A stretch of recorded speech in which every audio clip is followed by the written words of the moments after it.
There we go. Alrighty, let's talk about the papers here that I use in my collage. I use a sketchbook and handmade one, whatever, purchased one, but I like to do sketches.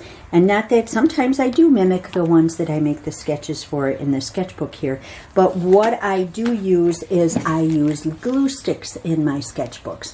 Makes it simpler so that you can do a better, easier study with design and using different magazines.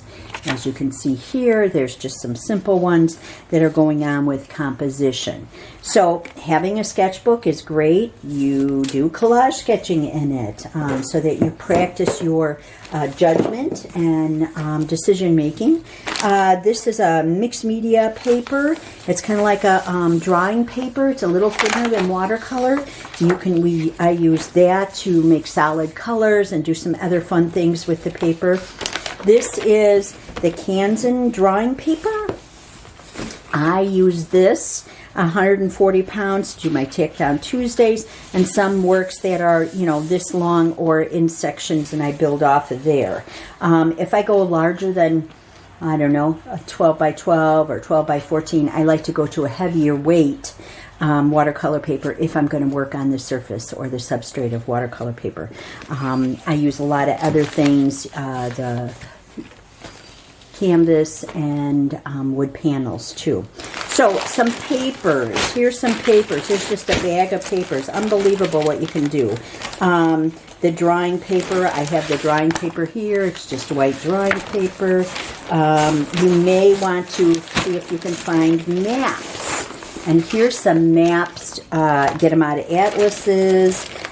Geological maps I found.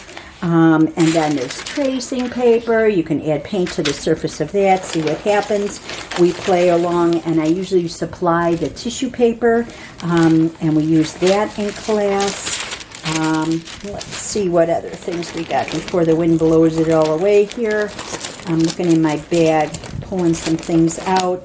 There are book pages, sheet music, different things like that that have the words on there, and then we alter the surface of them and we bring them into our collage work. So we have a fun time loosening up on the surface of these papers and exploring what tools can do, what our hands can do, and what ideas come out of there. So just sharing with you some of the papers that I use in my collage, mixed media, and book arts.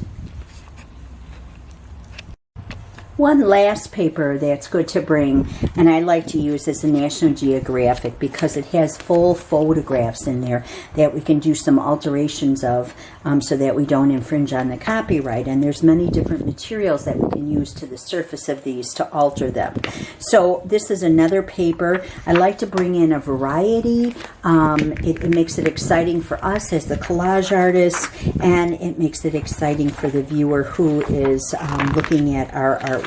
So that's the last. There's plenty more that you can use, but these are things that are easier to find out there without making big purchases.